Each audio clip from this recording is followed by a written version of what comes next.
என் மனசுல உள்ள பாரமே குறைஞ்சிருச்சு. விழுப்புரத்தில் ஆட்சி கொண்டிருந்த மிகப்பெரிய பெருமைக்குரியவர் திருக்குறளார் ஐயா முனுசாமி அவர்கள் என்பது உங்கள் எல்லாருக்குமே தெரியும். மூத்த தமிழறிஞராக வலம் வந்தவர். இன்னும் சொல்லப்போனால் நகைச்சுவை மூலமாகவே கொண்டு போய் திருக்குறளை ஏழையின் வீட்டிலே கொண்டு போய் சேர்த்த பெருமை அவருக்கு தான் சாரும். சாதாரணமானவர் இல்லை. ஐநாவரத்தில் ஒரு பட்டிமன்றத்தில் அவர் தான் நடுவராக இருக்கிறார். நான் அப்போ 3வது பேச்சாளர். எனக்கு என்ன வேலை தெரியுமா? அவருக்கு வெந்நீர் ஊற்றி போய் கொடுப்பான் அப்பப்போ. எனக்கு அதுதான் வேலை. தலையாய தொண்டு. அப்பப்போ கொடுப்பார். என்னை வந்து எப்படி கூப்பிடுவார்னா, புல்லாண்டான் தான் கூப்பிடுவார். அந்த விழுப்புரம் சவுத் ஆர்காட் டிஸ்ட்ரிக்ட் பாஷையில் கூப்பிடுவார். அந்த வெந்நீரை கொண்டு போய் கையில் கொடுப்பேன். அவர் என்ன பண்ணிட்டார், தன்னுடைய வயது முதுமையின் காரணமாக அந்த கூட்டத்தில் முதல்ல வந்து முன்னுரையில் ஒரு நகைச்சுவை சொல்லிட்டு என்ன பண்ணார், நாங்கள்லாம் பேசி முடித்த பிறகு முடிவுரையிலையும் அதே நகைச்சுவையை ரிப்பீட் பண்ணார். திரும்ப சொன்னார். நான் என்ன பண்ண ஆரம்பிக்கும் போதே காது பக்கமாக போய், ஐயா இது முதல்ல சொல்லிட்டீங்க அப்படின்னு. அவர் என்ன பண்ணார் தெரியுமா, அந்த மைக்கை அப்படி தள்ளிட்டு, சும்மா கடை அப்போ வராதவன் இப்போ எவ்வளோ பேர் வந்திருப்பான் பாருன்னார். அதே மாதிரி தான் அந்த இடத்துல அத்தனை பேரும் சிரித்தாங்க. அத்தனை பேரும் அதிகமாகவே சிரித்தாங்க. அதனால் ஒரு பேச்சாளருக்கு தன்னம்பிக்கை அதிகமாக இருக்க வேண்டும் என்ற ஒரு அற்புதமான பாடத்தையும் நான் அவரிடத்தில் கற்றுக்கொண்டேன்.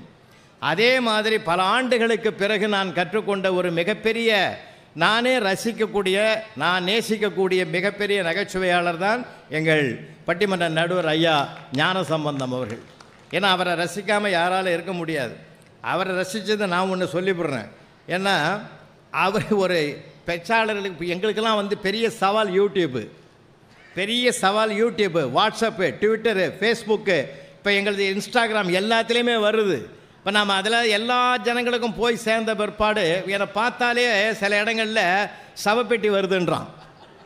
நிஜமாக ஏன்னா சவப்பெட்டி ஜோக்கு ஒன்று சொல்லிவிட்டேன். அந்த சவப்பெட்டி ஜோக்கு உலகம் பூரா போய் 2வது ரவுண்டு வருது. பார்க்கும்போதே சொல்கிறான் சவப்பெட்டி வராதான்றான். அந்த மாதிரி சில இதெல்லாம் வரும்போது எங்களுக்கு பெரிய சவால் அது. அந்த காலத்தில் புலவர் கேரனோ, பேராசிரியர்கள் பெரும் நமச்சிவாயும் மற்ற பெரிய அறிஞர்கள் பேசுகிற காலத்தில் இப்படிப்பட்ட பிரச்சனை இல்லை.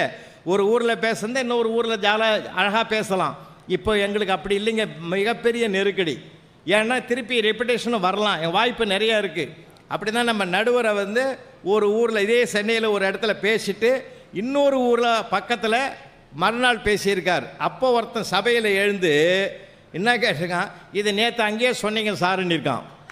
உடனே நாங்களாக இருந்தால் விலை வெளுத்து போயிருப்போம். ஆனால் ஐயா என்ன தெரியுமா சொன்னார், உன்னை யார் இங்கே வர சொன்னதுன்னாரு. உண்மையிலே நான் சார் நினச்சி ரொம்ப ரசித்த ஜோக்கு இதுதாங்க ஒரு நகைச்சுவையாளனுக்கு இருக்கிற மிகப்பெரிய சிறப்பு. அது ஐயோ இப்படி கேட்டுட்டானே நம்ம நினச்சோன்னு வச்சுங்க, அச்சப்பட்டாலோ ஆச்சரியப்பட்டாலோ நாம் வளரவே முடியாது. ஒரு மனிதனுடைய வளர்ச்சிக்கு அச்சம் தடை, ஆச்சரியமும் தடை. இந்த ரெண்டையுமே நம்ம பிள்ளைகளுக்கு சொல்லிக் கொடுக்கணும் சார். இங்கே நிறைய ஸ்கூல் பிள்ளைங்கள்லாம் வந்தான். இப்போ நான் பரவாயில்ல, என்னடா வந்து இவனை எப்படி சமாளிக்க போகிறோன்னு நினச்சேன். நான் ஆரம்பித்ததை அவன் எழுந்து போயிட்டான். ஆமாம், ரொம்ப நல்லது. ஏன்னா சில பேருங்க அப்படி தான் நாங்கள் பண்ணுவோம். சென்றிடுவீர் 8 திக்கம்னு போர்டில் எழுதுனா திரும்பி பார்க்குறேன், எவனையும் காணோம். ஒரே ஒரு பையன் உட்காந்துங்குது. பரவாயில்ல நீயாவது உட்காந்துங்கிறேன். இல்லை சார், நன்றி கெட்ட பசங்க சொல்லாமல் போட்டான், நான் ஒருத்தன் சொல்லிட்டு போகலான்னு உட்காந்துங்கிறேன் நான். ஏன்னா குழந்தைகளை ரசிக்கணும் சார். இந்த நாட்டில் தான் குழந்தைகள் தின விழான்னு ஒன்று கொண்டாடுறான். எனக்கு அதில் உடன்பாடே கிடையாது சார், உடன்பாடே இல்லை. குழந்தைகள் தினம் என்று ஒன்றை கொண்டாடாதீர்கள், குழந்தைகளை தினமும் கொண்டாடுங்கள். அதுதான் வாழ்க்கையின் மிகப்பெரிய சுகமே. நம்ம நாட்டில் மாதிரி ஒரு பேர் வைக்கிறதும் அதெல்லாம் வந்து உலகத்திலே கண்டுபிடிக்க முடியாது சார். நீங்கள் கொலம்பஸுக்கு அதை கண்டுபிடிச்சான், இதை கண்டுபிடிச்சான், நியூட்டன் இதை கண்டுபிடிச்சான், நம்மால் கண்டுபிடிக்கிற மாதிரி உலகத்தில் எவனாலும் எதையும் கண்டுபிடிக்க முடியாது. பிப்ரவரி 14 என்னங்கய்யா? காதலர் தினம். தம்பியே சொல்கிறாரு. அவர் எத்தனை தடவை கேட்டிருப்பார் மைக்கு செட் வச்சு, காதலர் தினம். சரி, நவம்பர் 14 என்னங்க? சரி, பிப்ரவரி 14ங்க நவம்பர் 14ங்க நடுவில் சரியாக 10 மாதம். புரியுதா? அவன் எப்படி தெரிஞ்சு வச்சானா தெரியாமல் வச்சானா நமக்கே ஒரு குழப்பமாக இருக்குது. நீங்கள் கொஞ்சம் சிலதெல்லாம் நீங்கள் ரொம்ப மைண்டில் ஆராய்ச்சி பண்ணி பண்ணலாம். ஒரு மகிழ்ச்சியாக பயணம் பண்ணலாம் நாம்ளே. அவன் சரியில்லை இவன் சரியில்லைன்னு அடுத்தவர்களுடைய குறைகளை விமர்சிப்பதை விட நிறைகளை பார்க்க பழகினால் வாழ்நாள் முழுவதும் மனம் நிறைந்த மகிழ்ச்சி தாண்டவம் ஆடும் நமக்கு. அதில் தான் நான் எப்பயுமே குறிக்கோளாக இருப்பேன். ஏன்னா சில இடங்களில் பாருங்கள், ஒரு நான் ஒன்று சொல்கிறதுங்க, சுகர் கூட வந்துடுத்துன்னு வச்சுங்களேன், சுகர் வந்தால் கவலைப்படாதீங்க, அது ஒரு பற்றாக்குறை தான். அது நோயே கிடையாது, நோயே கிடையாது சார். இப்போ சுகர் இல்லாத மனுஷனே கிடையாது. ஏன்னா வாக்கிங் போகும்போது கூட பாருங்கள், நிறைய பேர் பேசுவான், நல்லா கவனிங்களேன். உனக்கு என்ன பாயிண்ட்டுன்னு இவன் கேட்பான், அவன் இவனை கேட்பான் உனக்கு என்ன பாயிண்ட்டுன்னு. என்னடா பாயிண்ட் டு பாயிண்ட் பஸ்ஸாடா விட்றீங்கன்னு நாம் நினைப்போம். அது இல்லை, உனக்கு எவ்வளோ சுகர்னு அவன் கேட்குறான், இவனுக்கு இவன் அவனுக்கு அவன் எவ்வளோன்னு கேட்குறான். ஒரு 10% குறைஞ்சி போச்சுறான்னாக்கா அதில் ஒரு சந்தோஷம் அவனுக்கு. 10% அவனுக்கு கூட்டிகிட்டு தான் இவனுக்கு சந்தோஷமாக இருக்கும். 2 சுகர்காரங்க கல்யாண மண்டபத்தில் பாருங்கள் உட்காந்துட்டான்னா சுகரை பற்றி தான் பேசுவானே தவிர இந்த நாடு எந்த பாதையில் போனாலும் அவனுக்கு கவலையே கிடையாது. அந்த மாதிரி பேசுவாங்க. இன்னும் சொல்ல போனால் 2 சுகர், அதாவது ஒரு சுகர்காரன் இன்னொரு சுகர்காரன் பேசாமல் இருந்தாலே சுகர் ஏறவே ஏறாது. நிஜமாங்க, அனுபவ ரீதியில் சொல்கிறேன். நிறைய பேர் என்னை ஏற்றி விட்டு போடுவான். ஏன்னா வித்தியாசமான உலகம், வேடிக்கையான உலகம். கொரோனாவில் பார்த்தோமில்ல, கொரோனாவில் எவ்வளோ இருந்தது. நம்மெல்லாம் நிறைய பேருக்கு நான் ஃபோன் பண்ணேன் சார், நிறைய பேர் அழுதான் சார் ஃபோன்லேயே. யாருமே எங்களை விசாரிக்கலை, நீ விசாரிக்கிறியா, ரொம்ப சந்தோஷம்னா. என்ன ஒருத்தன் விசாரிச்சான் தெரியுமா, இருக்கிறியான்னு கேட்டான் சார். இல்லை எவ்வளோ அதாவது நம்ம சில சமயத்தில் சில வார்த்தைகள் என்பது பலம், வார்த்தைகள் என்பதே பலவீனம். ரெண்டையுமே எல்லாமே நம்ம ஜாக்கிரதையாக பேசணும். அதனால தான் கடவுள் படைத்த அற்புதமான படைப்பிலே மனிதனுக்கு கொடுத்திருக்கிற மிகப்பெரிய வரம் கொடை எது தெரியுமா? சிரித்து மகிழ்வது தான் சார் மிகப்பெரிய கொடை. வேறு எந்த ஜீவனுக்கும் அது கிடையாது சார், எந்த ஜீவனுக்கும் கிடையாது. நீங்கள் எதையுமே ரசிங்கன்றேன். ஏன்னா சிங்கப்பூரில் கூட நம்ம ஆளுங்க 3 பேர் போயிருக்கிறாங்க. போயிட்டு ரோடை கிராஸ் பண்ணி ஓடி இருக்கிறாங்க. அங்கே ஒருத்தர் காரில் வந்தவர் நிறுத்திட்டு எல்லாம் தமிழ்நாட்டிலேருந்து வந்தீங்களான்னு கேட்டுக்கிறாரு. அந்த 3 பேரில் ஒருத்தன் கேட்டிருக்கிறான், எங்களை பார்க்கலை, பழகலை, பேசலை, எங்களை தமிழ்நாட்டிலேருந்து வந்திருக்கிறீங்க எப்படி கண்டுபிடிச்சிங்கன்னு கேட்டுக்கிறான். எந்த இடத்துல ரோடை கிராஸ் பண்ணக்கூடாதோ அந்த இடத்துல பண்ணிங்கன்னா நீங்கள் நம்ம ஆளாக தான்டா இருக்கணும்னு நான் முடிவு பண்ணேன்னா. ஏன்னா எதையுமே நம்ம துன்பமாகவும் துயரமாகவும் பார்க்க வேண்டாம் சார், எல்லாத்தையும் மகிழ்ச்சியாக பாருங்கள். அதனால தான் நான் எப்பயுமே சொல்கிறது, தேனாம்பேட்டை நீங்கள் காரில் பயணம் பண்ணுறீங்க, ட்ரெயினில் பயணம் பண்ணுறீங்க, எந்த இடத்துல பயணம் பண்ணாலும் அங்கே நடக்கிற நிகழ்வுகளை மகிழ்ச்சியாக பார்க்க பழகிவிட்டால் நமக்கு வாழ்நாள் முழுவதும் மகிழ்ச்சி கிடைத்து கொண்டே இருக்கும். குற்றம் பார்க்கின் சுற்றம் இல்லைன்னு ஒரு அழகான பொன்மொழி இருக்குது. குறைகளை பார்க்க வேணாம் சார், நிறைகளை பார்க்க பழகிடுவேன். பாசிட்டிவ் எண்ணங்களை வளர்த்து கொள்வதற்குத்தான் இந்த சிரிப்பு என்பதே மிகுந்த பெரிய மருந்தாக அமையும். ஏன்னா தேனாம்பேட்டை சிக்னலில் என்னுடைய ஸ்டூடெண்ட்டு தான் புருஷோத்தமன், 8ஆம் கிளாஸ் படித்து 8th B செக்ஷனில் என்கிட்ட படித்த புள்ள தான் அங்கே இருப்பார். ஒரு தடவை டி நகர் போயிட்டு நான் அப்படி திரும்பி வரேன், சமீபத்தில் தான் வந்து அங்கே ஒரு விசேஷம் நடக்குது. ஒன்றும் இல்லை, ஒருத்தன் ஃபுல் பாட்டில் கையில் வச்சுன்னு காலி பாட்டில் ஃபுல்லாக தண்ணியை மொத்தமாக ஏற்றிட்டு ஸ்டெப்பு கூட எடுத்து வைக்க முடியாமல் அளவுக்கு நிற்கிறான். எடுத்தடி வைக்க முடியாத டிராஃபிக்கே பிரச்சனையாக இருக்குது. அந்த கான்ஸ்டபிள் போய் கெஞ்சறாரு, யோ வாயா ரொம்ப அப்போ கூட வரமாட்டான்றான், நவர முடியல. அப்போ அவரே கேட்டார், ஏயா காசு கொடுத்து நீ தானே வாங்கின, அதை நீ கொஞ்சம் கொஞ்சமாக வீட்டில் போய் உட்காந்து நிதானமாக சாப்பிட்ருக்கலாம்ல, எதுக்குடா ஃபுல்லாக ஏற்றிட்டு போக்குவரத்துக்கே தடையாக இருக்கிற அப்படின்னார். குடிக்க வேண்டிய கட்டாயம் வந்துடுச்சுன்னா. அப்படி என்னடா கட்டாயம்னார், பாட்டில் மூடி தொலைஞ்சு போச்சுன்னா. அதாவது மூடி தொலைஞ்சு போனதுனால தான் அவன் அப்படியே வச்சா அது கீழே ஊற்றிக்கும்னு மொத்தத்தையும் உள்ளே பாதுகாப்பாக ஊற்றிட்டான். இப்போ மூடி தொலைஞ்சு போனது நமக்கு சின்ன காரணம் சார், ஆனால் அவனுக்கு அது பெரிய காரணம். எப்பயுமே அவன் நிலையிலேருந்து நம்ம அதை ஆராய்ச்சி பண்ணணுமே தவிர நம்ம நிலையிலேருந்து சிலதெல்லாம் ஆராய்ச்சி பண்ணக்கூடாது. நாங்களாம் ஆசிரியர் பணியில் இருந்தவர்கள், அவன் நிலைக்கு நாங்கள் மாறினா தான் அதை ரசிக்க முடியும். ஏன்னா பல பேப்பர்லாம் நாங்கள் பண்டல் பண்ணி வீட்டில் வச்சுக்கிறோம் சார், அருமையாக எழுதுவான். 18ஆம் நூற்றாண்டில் வாழ்ந்தவர்களை பற்றி குறிப்பு வரைங்கன்னு ஒருத்தன் எழுதிக்கிறான், அனைவரும் மாண்டு விட்டனர்னு எழுதினான். நான் ஃபுல் மார்க் போட்டேன் சார். இல்லைன்னா அந்த ஆளை ஒரு காட்டணுமா, நான் எங்கே போகிறது, இந்த நூற்றாண்டே ஆளே நமக்கு தெரியல, இவனே வேடிக்கை மனிதனாக இருக்கிறான், 18ஆம் நூற்றாண்டுக்கு நான் எங்கே போகிறது. அவன் ஃபேண்டாஸ்டிக்காக ஆன்சர் எழுதுவான் தெரியுமா உங்களுக்கு. சிமெண்ட்டை தயாரிக்க வேண்டிய மூலப்பொருளில் எழுதுன ஒருத்தர் எழுதிக்கிறான் சார், எந்தெந்த மூலப்பொருள்களை கொண்டு தயாரிக்கப்படும் அந்தந்த மூலப்பொருளால் தயாரிக்கப்படும். எனக்கு ஒன்றும் புரியல. இப்படிலாம் ரொம்ப சுத்திரமெல்லாம் நிறைய பேர் இருக்கிறான் சார், அது உள்ள பயங்கரமான ஆளுங்க. இன்னும் நம்ம வேடிக்கையான பிள்ளைங்க சார். எங்கள் கணக்கு டீச்சர் சாந்தகுமாரி அம்மா ரொம்ப வருத்தப்பட்டுன்னு ஒரு தடவை பேப்பரை தூக்கின்னு வந்தாங்க. பேப்பர் தூக்கின்னு வந்து நீங்கள் செல்லம் கொடுத்து இந்த பசங்களை கெடுத்துட்டீங்க சார். இல்லைம்மா, ரசிம்மா, குழந்தைதாம்மா ரசிக்கணும். அவன் எப்படி எழுதினாலும் பரவாயில்லம்மா, அதில் இருக்கிற உண்மையை பாருமா, அவன் இடத்துக்கு நீ வந்து பாருமா அப்படின்னுவேன். எங்கள் பேராசிரியர் ஐயா சம்பந்தம் அவர்கள் இங்கே வந்திருக்காங்க.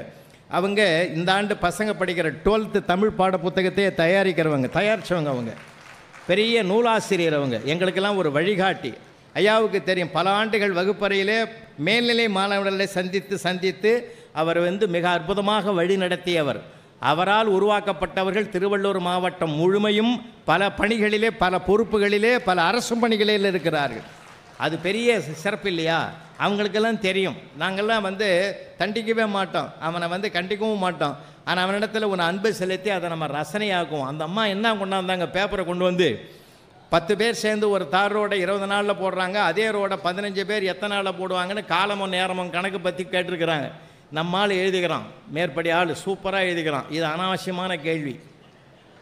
ஏற்கனவே 10 பேர் போட்ட ரோடை மறுபடியும் எதுக்கு 20 பேர் போடணும்?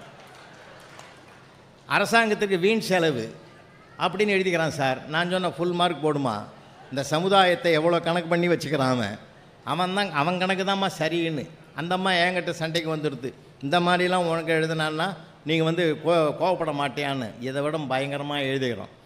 எங்கள் ஆசிரியர் பெருமக்களுக்கு நல்லாவே தெரியுங்க, ஒரு ஆண் பிள்ளை எழுதுறதுக்கும் ஒரு பெண் பிள்ளை எழுதுறதுக்கும் வித்தியாசம் இருக்குது. எந்த பெண் குழந்தையும் மனசாட்சிக்கு மாறா, தர்மத்துக்கு மாறா, அதர்மமாக எழுதாது சார். இன்றைக்கும் சொல்கிறேன், இன்னைய வரைக்கும் சொல்கிறேன், இந்த நாட்டில் இன்னும் கொஞ்சம் தர்மம் இருக்குதுன்னா அது பெண்களால் தான் இருக்கிறது என்பதிலே நான் முழு நம்பிக்கை உடையவன். அது சகோதரியாக இருக்கலாம், தாரமாக இருக்கலாம், தாயாக இருக்கலாம், அது யாராவது இருக்கலாம், பெண் வடிவத்தில் தான் இருக்குது. ஏன்னா ஒரு கேள்விக்கு ஆன்சர் தெரிஞ்சால் தான் சார் ஒரு பெண் எழுதும், இல்லைன்னா எழுதாது, அப்படியே விட்டுடும்.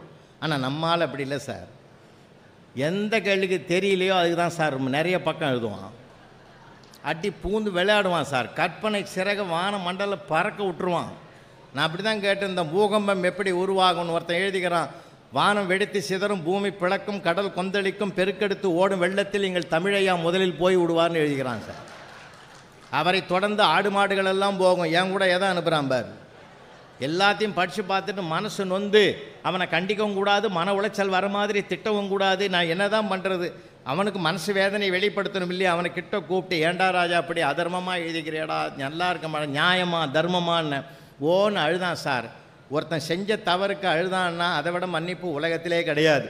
விட்றா, ஏன் அழற, கவலைப்படாத, விடு, நான் ஒன்றும் அதை பெருசாக்க மாட்டேன், விட்றான்னு. நான் அதுக்கு அழுவில், நீ படித்து பார்த்து திருத்துவேன்னு நான் நினைக்கவே இல்லைன்னா. அதனால் அது நம்மக்கிட்டையும் சில குறை இருக்குதுல்ல. அதனால் வாழ்க்கையில் சிலதெல்லாம் கொஞ்சம் நெளிவு சுழியாக தான் போகணும் சார். எந்த இடத்துலையுமே ஒரு ஆணோ ஒரு பெண்ணோ உருவாகிற 2 இடம், ஒன்று கருவறை, இன்னொன்று வகுப்பறை. கருவறை 10 மாத பந்தம், வகுப்பறை 16 ஆண்டுகள் பந்தம். கருவறை உறவுக்கு தருகிறது, வகுப்பறை உலகுக்கு தருகிறது. அந்த பிள்ளைகளை உருவாக்குகிற பணியில் கடவுள் நம்மையும் ஆட்படுத்தி இருக்கிறான்னா அது மிகப்பெரிய வாய்ப்புங்க. யாராவது ஆசிரியர்கள் இருந்தால் உண்மையிலே சந்தோஷப்படுங்க. என்ன, இந்த பிறவியிலே ஆசிரியர் பணி தான் முதல் பணின்னு நான் கருதுறேன். சங்கடங்கள் 1000 வரலாம் சார், 1000 பிரச்சனைகள் வரான். பிரச்சனைகள் இல்லாதது எங்கே இருக்குதுங்க? எல்லா இடத்துலையும் பிரச்சனை இருக்குதுங்க. அதனால் நம்ம ரசிக்கணும் சார். எல்லா இடங்களையும் ரசனையாக்குங்க. படைப்பு பல படைத்து பலரோடு உண்ண உடைப்பெறும் செல்வராயிரம் இடைப்பட குறுகுறு நடந்து சிறுகை நீட்டி இட்டும் தொட்டும் கவியும் தொடர்ந்தும் நெய்யுடையடிசல் மெய்பட விதர்த்தும் மயக்கூறு மக்களை எல்லோருக்கு பயக்குறை இல்லை தாம் வாழு நாளேன்னா மகிழ்ச்சியாக இருக்கணும் சார். குழந்தைகளை ரசிக்கணும். திருவள்ளுவர் 2000 ஆண்டுகளுக்கு முன்பே படம் பிடிச்சு காட்டிருக்கிறார். குழலிநிதி யாழிநிதி என்பதம் மக்கள் மழலை சொல் கேளாதவன். குழந்தைகிட்ட நம்ம பேசுகிறதுக்கே இப்போ நேரம் இல்லையே சார். ரொம்ப வருத்தமாக இருக்குது, பேசுகிறதுக்கே நேரம் இல்லை சார். ஏன்னா நம்ம வளர்ப்பும் சரியில்லை. வளர்ப்பு எப்படி இருந்தால் அப்படி தானே வாழ்க்கை அமையும்.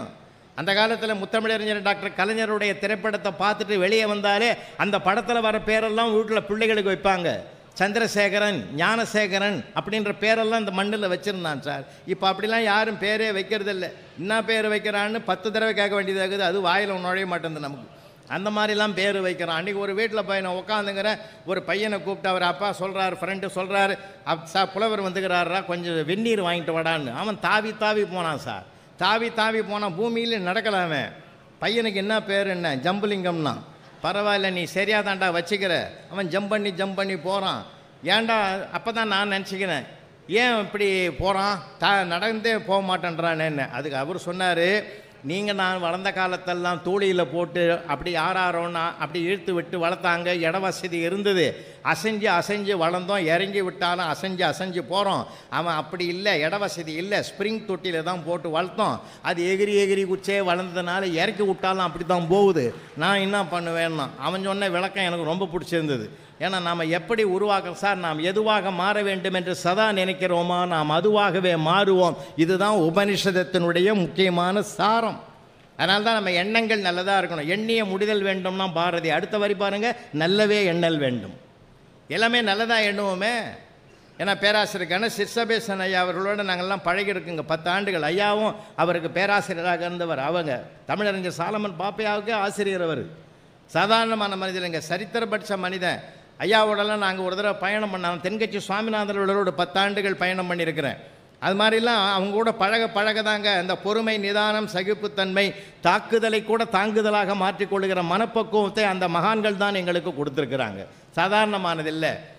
ஒரு ஒத்தாண்டேஸ்வரர் கோயில் தாண்டி இந்த திருமேசை தாண்டி அம்மன் கோயிலில் பேசுகிறதுக்கு ஆடி மாதம் நான் பேராசிரியர் கணேஷ் சிற்சபேசன் அவருடைய கூட காரில் வரும். காரில் நான் அவரும் பின்னாடி உட்காந்துக்கிறேன். டிரைவர் ஓட்டின்னு வராரு காரை.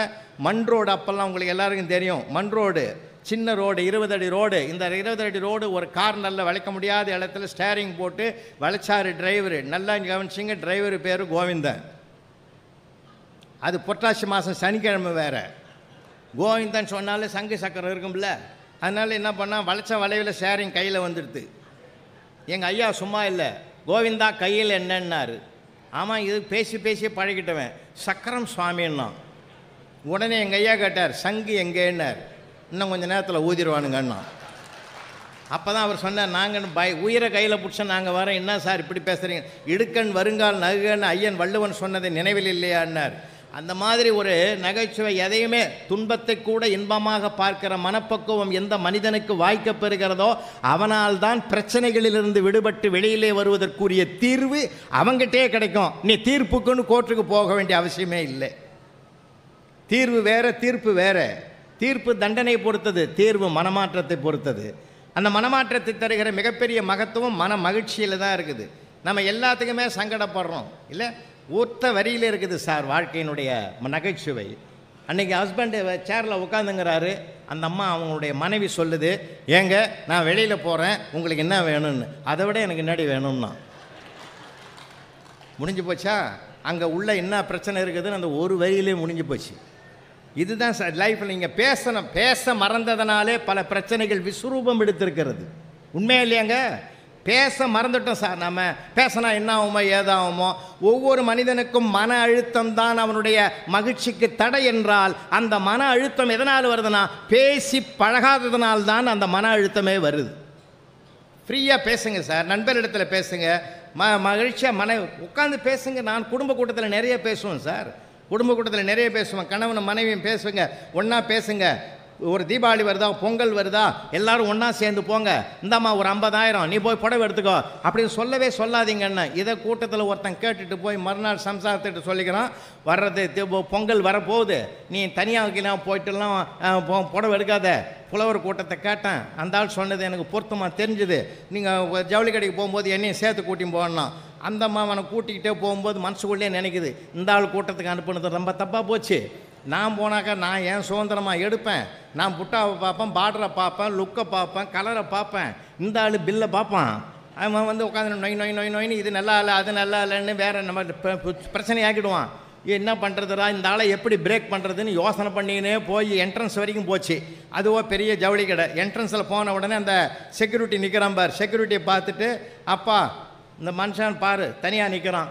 நான் என்ன சொல்கிறேன், நீ கூட உன்னால் பல மணி நேரம் நிற்க முடியாது. நான் குறைஞ்சபட்சம் 6 மணி நேரம் 7 மணி நேரம் ஆகும் நான் புடவை செலக்ட் பண்ணி நீ வர. அவ்வளோ நேரம் உன்னால் நிற்க முடியாது. இந்த பெஞ்சில் உட்காரு. நீ உட்காந்தீங்கன்னா உனக்கு கூல்ட்ரிங்க்ஸ்லாம் கூட கொண்டாந்து கொடுப்பான் அந்த ஆள். இங்கேயே உட்காருன்னு சொல்லிட்டு அவனை உட்கார வச்சுட்டு உள்ளே போட்டுது. உள்ளே போய் இது அலசுன்னு அலசி எல்லாத்தையும் பார்த்து அந்தந்த ரேக்கில் இருக்கிற புடவையெல்லாம் கீழே இறக்கி வச்சுட்டு எதையுமே எடுக்காமல் யோசனை பண்ணி நான் அப்படியே சுற்றிட்டு ஒரு செக்ஷனுக்கு போயிட்டு கிட்டத்தட்ட 7 மணி நேரம் ஆகிப்போச்சு. 7 மணி நேரம் ஆன உடனே அதுக்குள்ள ஞாபகம் வந்துடுது. குழந்தை ஞாபகம் வந்த மாதிரி புருஷன் ஞாபகம் வந்துடுது. அந்த ஆளை உட்கார வச்சு வந்தமே என்ன பண்ணுறானோ ஏது பண்ணுறானோ, டீ குடிச்சானோ தண்ணி குடிச்சானோ தெரியலன்னு அங்கே பரபரன்னு வாசலுக்கு ஓடியாந்து அங்கே பார்த்தா அவனை காணோம். செக்யூரிட்டி நிற்கிறான். செக்யூரிட்டி பார்த்து கேட்டுது, செக்யூரிட்டி சார் ப்ளூ கலர் சட்டை போட்ட ஒரு ஆளை எங்கே உட்கார வச்சு போன காலையில், அந்த ஆள் எங்கன்னு. அடியே என்னை நல்லா பாடுறேன்னா. இப்போ அவன் தான் செக்யூரிட்டியை நிற்கிறான். அந்த அம்மா வாரி போட்டுது, ஏயா நீ எதுக்கு இந்த வேலையில் நிற்கிற, நீ ஏன் செக்யூரிட்டியாக நிற்கிறேன்னு. சத்தம் போடாது, உட்காரு. நீ என்னை உட்கார வச்சு போனல, அந்த செக்யூரிட்டி உட்காந்து நின்றுனால அவன் சோகமாக இருந்தான். என்னடான்னு கேட்டேன். டியூட்டி மாத்திரம் வரல, இன்றைக்கி என் பொண்ணை பார்க்குறதுக்கு மாப்பிள்ளை வீடு வராங்க, என்ன பண்ணுறதுன்னு தெரியலன்னா. அந்த டியூட்டியை எத்தனை மணி நேரம் செய்யணும்னு கேட்டேன். 8 மணி நேரம் செய்யணுன்னா. எவ்வளோ கொடுப்பேன்னா 400 ரூபா கொடுப்பேன்னா. நீ சீக்கிரமாக வரமாட்ட, 8 மணி நேரம் நிற்கிறதுக்கு நாம் நிற்கலாம், ஒரு 400 ரூபா கிடைக்குமே நான் ஆசைப்பட்டு இதை நான் செய்யலாமான்னு கேட்டேன். ஓ, கடவுளே உன்னை கொடுத்துக்கிறான், இந்த பொறுப்பு கொடுப்பான்னு எனக்கு இந்த ட்ரெஸ்ஸை கொடுத்தான், நான் செஞ்சுங்கிறேன்னு. அந்த அம்மா எகிரி குதிக்கு, சார் அன்றைக்கே ஜோசியம் உனக்கு எனக்கும் பொருத்தம் பார்க்கும்போது சொன்னான், உனக்கு எனக்கு மன பொருத்தம் தான் 100க்கு 100 இருக்குதுன்னு சொன்னான். அது எவ்வளோ பெரிய உண்மைன்றது இன்றைக்கி தான்யா கண்டுபிடிச்சேன். எடுத்து வச்ச புடவைக்கு 400 ரூபா குறையுதுன்னு நான் வந்தேன். அதை கரெக்டாக சம்பாஷிட்ட பற்றியா, நீ தாயா 7 ஜென்மத்துக்கு நீ தான் எனக்கு புருஷன்னுச்சு. அவன் மனசுக்குள்ளே நினச்சான், கடவுளே இது தான் எனக்கு 7வது ஜென்மமாக இருக்கணும். ஏன்னா அவன் படுற கஷ்டம் அவனுக்கு தான் தெரியும். சார் லைஃப்பில் கொண்டாடணும் சார். நான் ஒன்றே ஒன்று சொல்லிட்டேங்களா, நம்ம மனுஷன் 100 வருஷம் வாழ போகிறான்னு வைங்க சார், அதுக்கு பிறகு ஒன்றுமே இல்லை சார். நம்ம பிறப்பதற்கு முன்பும் ஒன்றும் கிடையாது, மறைஞ்ச பிறகும் ஒன்றும் கிடையாது, ஒன்றுமே இல்லை, ஒன்றுமே எதுவுமே கிடையாது சார். நம்ம இருக்கிற வரைக்குமா சந்தோஷமாக இருப்போமே. நான் இன்னும் சொல்கிறேங்க, ஒரு மனிதனை பாராட்டணும்னு நினைக்கிறீங்களா, வாழும்போதே பாராட்டுங்க ஐயா, வாழும்போதே பாராட்டுங்க. அவன் தான் இன்னும் வளருவான். யாரை நீங்கள் பாராட்டுறீங்களா இன்னும் வளருவான்.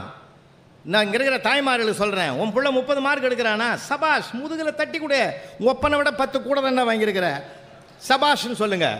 அவன் மனசில் நினைப்பான், அந்த ஆள் 20 தான் வாங்கினான் நான். சார் குடும்பம் என்றாலே கலகலப்பு சார், குடும்பம் என்றாலே மகிழ்ச்சி சார். அங்கே போய் நீயா நானா என்பது வாழ்க்கை அல்ல, நீயும் நானும் என்பது தான் வாழ்க்கை. பெரியவங்க எவ்வளோ பாடுபட்டு நம்மள கொடுத்துருக்காங்க. எந்தையும் தாயும் மகிழ்ந்து குழாவி இருந்தது நாடே. தாயும் தந்தை எப்படி நான் மகிழ்ந்தான், குழாவினான், ஒருத்தருக்கு ஒருத்தர் சந்தோஷமாக பேசலாம் சார். அப்போல்லாம் டிவி கிடையாது, ரேடியோ கிடையாது, ஒன்றுமே கிடையாது. அப்படி ஆனந்தமாக வாழ்க்கை வாழ்ந்தான். இப்போ எல்லாம் வந்து உக்காந்துக்குன்னு நமக்கு இந்த உள்ளங்கையில் ஒரு உலகம் வந்து உக்காந்துங்குது.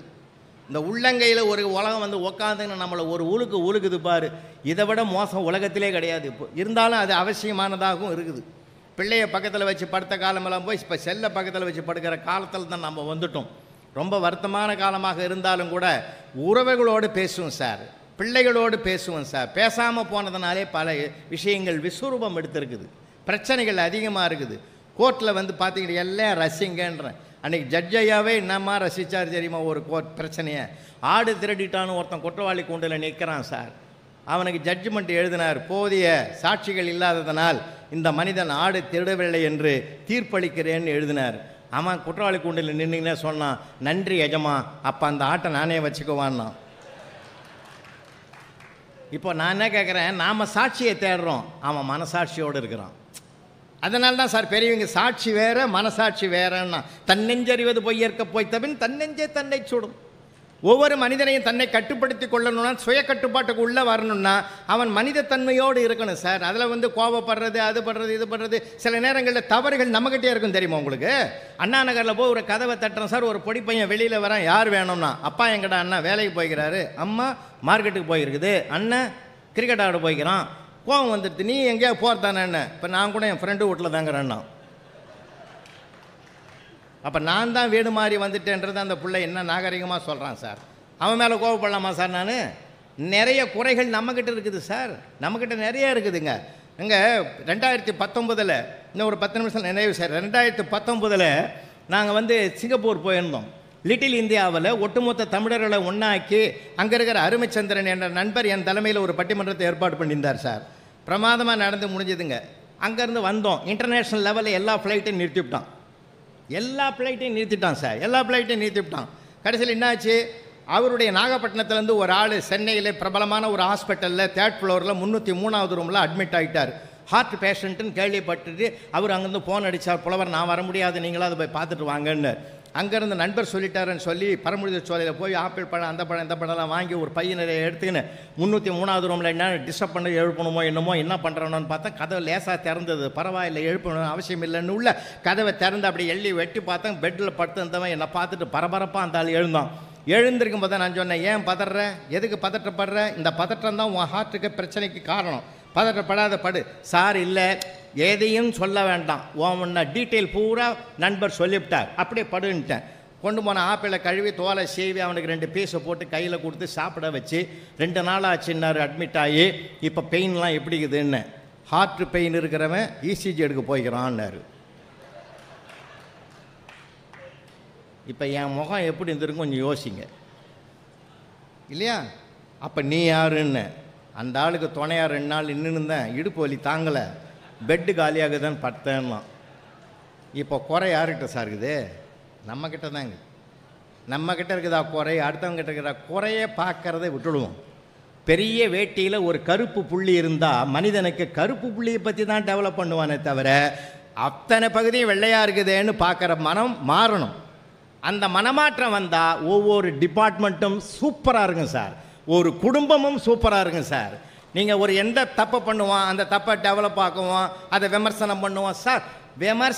நாம் ஒருத்தனை விமர்சனம்னா நம்ம விமர்சனம் பண்ணுறதுக்கு 4 பேர் தயாராக இருக்கிறோம்.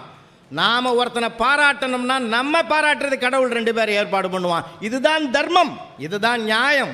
அதுக்கு இந்த மகிழ்ச்சி அடைகிற மனோபாவம் வேணும் சார். எப்பயும் நாம இருக்கணும் சார். நமக்குள்ளே நாம தான் பயணம் பண்ணணுமே தவிர நமக்குள்ளே இன்னொருத்தன் பயணம் பண்ணவே கூடாது. அதனால தான் சொல்கிறேன், உங்கள் பிள்ளைகளோட உங்கள் பிள்ளைகளாக பாருங்கள், நோ கம்பேரிசன். கம்பேர் பண்ணவே பண்ணாதீங்க. பெரியப்பா வீட்டு பிள்ளை பாரு, சித்தப்பா வீட்டு பிள்ளை. எங்கள் தெருவிலே ஒருத்தன் பையன் ஃபெயில் ஆகிட்டான் சார் +2ல். அவனே சொன்னான், பார்த்தே பாடா பாவி ஃபெயில் ஆகிட்டாடான்னு. ஒன்னால தான் ஃபெயில் ஆனான்னு அவங்க அப்பங்கட்டே. ஏன்டா நான் என்னடா பண்ணேன், எப்போ பாரு எதிரொட்டு பொண்ணை பாரு என்னமா படிக்குது, எதிரொட்ட பொண்ணை பாரு என்னமா படிக்குதுன்னு வருஷம் பூரா அதை பார்த்து தான்டா நான் ஃபெயிலாக போட்டேன்னா. அதனால் ஒன்றால் தான் நான் கேட்டேன், நான் எதுக்கு கம்பேர் பண்ணாதீங்க சார். அவனுக்குள்ளே ஒரு சிறப்பு இருக்குது, அவனுக்குள்ளே ஒரு பெருமை இருக்குது. இதை பார்த்து மகிழக்கூடிய மனோபாவத்தை நாம் பெற்றுவிட்டால் தனி மனிதனும் மகிழ்ச்சியாக இருப்பான், குடும்பமும் மகிழ்ச்சியாக இருக்கும். நண்பர்கள் ஒருத்தருக்கு ஒருத்தர் பார்க்குறீங்களா, நல்ல விஷயங்களை டெவலப் பண்ணி பேசுவோம் சார். நடந்த கெட்ட விஷயங்களை பேச வேண்டும் அவசியமே இல்லைன்னு. துன்பத்தை அதிகமாக பேசினால் இருக்கிற இன்பமும் போயிடும் சார். மகிழ்ச்சியுடையவன் யார் தெரியுமா? மகிழ்ச்சி இல்லாதவன் யார் தெரியுமா? எவன் ஒருவன் இருப்பதை பார்க்கிறானோ அவன் மகிழ்ச்சியாளன், எவன் ஒருவன் இல்லாததையே பார்க்கிறானோ அவன் மகிழ்ச்சி அற்றவன். இதுதான் சின்ன மந்திரம். இது இருக்கிறத பார்ப்போம் சார், இருக்கிறத பார்ப்போம், சந்தோஷமாக இருப்போம். வாழ்க்கை முழுவதும் நம்ம எதையும் கொண்டு போக போகிறதில்லை, எதையும் இல்லை, எதையுமே கொண்டு இல்லை. கவியரசர் கண்ணதான் சொன்னார், இருக்கத்தான் வந்தோம் இல்லாமல் போகிறோம்னா. எதை கொண்டு வந்தோம், எதை கொண்டு போகிறோம்னா, இதெல்லாமே வாழ்வினுடைய உண்மைகள். இதெல்லாம் தூக்கி போடுங்க.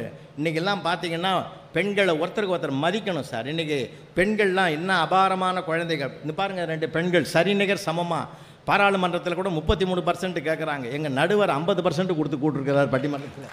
இங்கே 2 ஆண்கள், அங்கே 2 பெண்கள். பெண்கள்லாம் என்ன ஜீனிஸாக இருக்காங்க தெரியுமா, திறமையாக இருக்குதுங்க.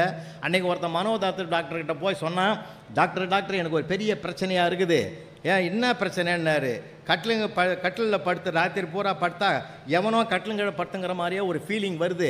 ஒவ்வொரு அரை மணி நேரமும் எழுந்து பார்க்குறேன், ஆனால் எவனுமே இல்லை, என்ன பண்ணுறதுன்னா. உடனே டாக்டர் கணக்கு போட்டார். ஒரு சிட்டிங்க்கு 2000 ரூபாய் போட்டு 10 சிட்டிங் போட்டால் 20,000 கலெக்ஷன் ஆகிடும். ஒவ்வொரு சிட்டிங்கும் 1 மணி நேரம் என்கிட்ட பயிற்சி எடுக்கணுன்னாரு. எவ்வளோன்னா மொத்தம் 20,000 கணக்கு போட்டான். இதை விட நமக்கு நிரந்தரமாக தூக்கமே வராது. அவகிட்ட போய் சொன்னான்.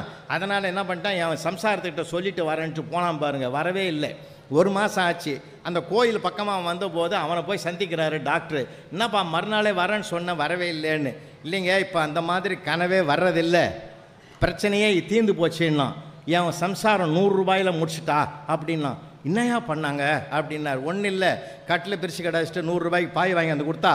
இப்போ பாயில் படுத்து கிடக்கிறேன், எவன் படுக்கிற மாதிரியும் ஃபீலிங்கே வரல, கனவே வரல அப்படின்னு. அந்த 100 ரூபாயில் முடிச்சுட்டு பாரு அந்த பிள்ளை. 20,000 எங்கே, 100 ரூபாய் எங்கே? அதனால்தான் பெண்ணுக்குள் ஞானத்தை வைத்தான் புவி பேணி வளர்த்திடும் ஈசன், மண்ணுக்குள்ளே சில மூடர் நாங்கள் மாதர் அறிவை கெடுத்தான்னா. அதனால்தான் மாண்புமிகு தமிழகம் முதல்வர் அவர்கள் கல்லூரி வாசல் கனவாகிவிடக்கூடாது என் பெண் குழந்தைகளுக்குன்னு தான் அரசு பள்ளியில் படிக்கிற பெண் குழந்தைகளுக்கு மாதம் 1000 ரூபாய் என்ற திட்டத்தையும் கொண்டு வந்தார்.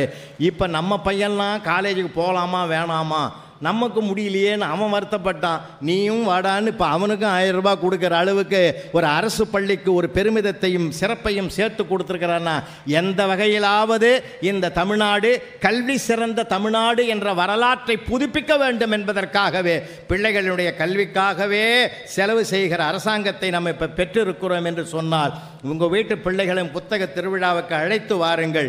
உண்மையிலே சொல்லப்போனால் இன்றைக்கு வருவாய்த்துறையும் நம்முடைய பப்பாச்சி அண்ணன் முருகன் ரொம்ப அரும்பாடுபட்டு இந்த பேச்சாளர்கள்லாம் தேர்வு செய்து கொடுப்பார். ஒவ்வொரு மாவட்டத்துக்கும் கொடுத்துக்கிட்டு இருக்கிறார். ஒவ்வொரு மாவட்டத்திலும் புது புது தலைப்புகளை கொடுத்து பேச வைக்கிறார். அப்படிப்பட்ட பெருமைக்குரிய முருகன் அவர்களுக்கும் இந்த நேரத்திலே என்னுடைய நன்றிகள் அந்த வணக்கத்தை தெரிவித்து கொண்டு இந்த அளவிலே புத்தக திருவிழாவுக்கு அழைத்து வருகிற பிள்ளைகளுக்கு புத்தகம் வாங்குகிற பழக்கத்தை சொல்லிக் கொடுங்க. புத்தகம் வாங்குகிற பழக்கத்தை சொல்லிக் கொடுங்க சார். ஒரு சொல்லில் குழந்தைகளை நம்ம ஜெயிக்கலாம் தெரியுமா? நீங்கள் குழந்தைகிட்ட பேசுங்க சார். அன்னைக்கு அதை சொல்லி நான் நிறைவு செய்கிறேன். பையனை கூட்டிக்கிட்டு மெடிக்கல் ஷாப்புக்கு வராரு அப்பா. பையனுக்கு சின்ன பையன் சார், சின்ன பையன் 4ஆம் கிளாஸ் படிக்கிற பையனை கூட்டின்னு மெடிக்கல் ஷாப்புக்கு வராரு. மெடிக்கல் ஷாப்பில் கேட்குறாரு, எறும்பு மருந்து ஒரு பாக்கெட்டை கொடுங்கன்னாரு. அப்போ பையன் கேட்டான் சார் ஒரு கேள்வி, ஏன்பா எறும்புக்கு உடம்பு சரியில்லையான்னு கேட்டான் சார். அந்த மருந்து வாங்கவே இல்லை சார். அந்த பிள்ளை எறும்பை வாழ வைக்க வேண்டும் என்று விரும்புகிறான், நான் அதை அழிக்க வேண்டும் என்று விரும்புகிறேன் என்று ஒரு வார்த்தையிலே தந்தைக்கு உபதேசம் பண்ணான் சுவாமிநாதன்னா. இன்றைக்கி தந்தைக்கு உபதேசம் பண்ணுற பிள்ளைகள் உருவாகி இருக்கிறார்கள். சின்ன குழந்தைகளை ரசிங்க சார். நான்லாம் இன்ஸ்பெக்ஷனுக்கு போவேன் மெட்ரிகுலேஷன் ஸ்கூலுக்கு. அப்போல்லாம் போனால் ஜாலியாக இருக்கும் சார் பிள்ளைகள்லாம். அப்படி உள்ளே போனேன்னா அந்த ஃபஸ்ட் ஸ்டாண்டர்ட் பையனெல்லாம் பார்த்து கேட்பேன் நான், ஆயக்கலைகள் எத்தனைடான்னு ஒரு தடவை கேட்டேன். 64 சாருன்னா. சபாஷ், எப்படி சொன்னேன்ன? எங்கள் மிஸ்ஸு மேலே எழுதி வச்சுக்கிறாங்க சோத்துலன்னா. அந்தம்மா எழுதிக்குது ஆயக்கலைகள் 64. சபாஷ் சபாஷ் சபாஷ். 64 உனக்கு சொல்ல தெரியுமா? சொல்லுவேன் சார். அடே ஃபஸ்ட் ஸ்டாண்டர்ட்லேயே சொல்லுவியா? சூப்பர், சொல்கிறா பார்ப்போம்.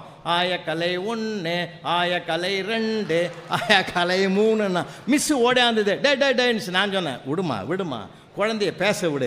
64 நம்பரையாவது வரிசையாக சொல்கிறானா பார்ப்போம்மா. ஏன்னா நாம் நினைக்கிற மாதிரி ஆன்சர் அவன் சொல்கிறத விட அவன் நினைக்கிற மாதிரி சொல்கிறதுல ஒரு அழகு இருக்கு இல்லையா? அந்த அழகை ரசிக்கணுமா? அந்த ரசனை தாமா எத்தனை கோடி இன்பம் வைத்தா எங்கள் இறைவான்னு எங்கள் பாட்டன் மகாகவி பாரதி பாடி இருக்கிறாமா. அதனால் குழந்தை தாமா முதல் சொத்து.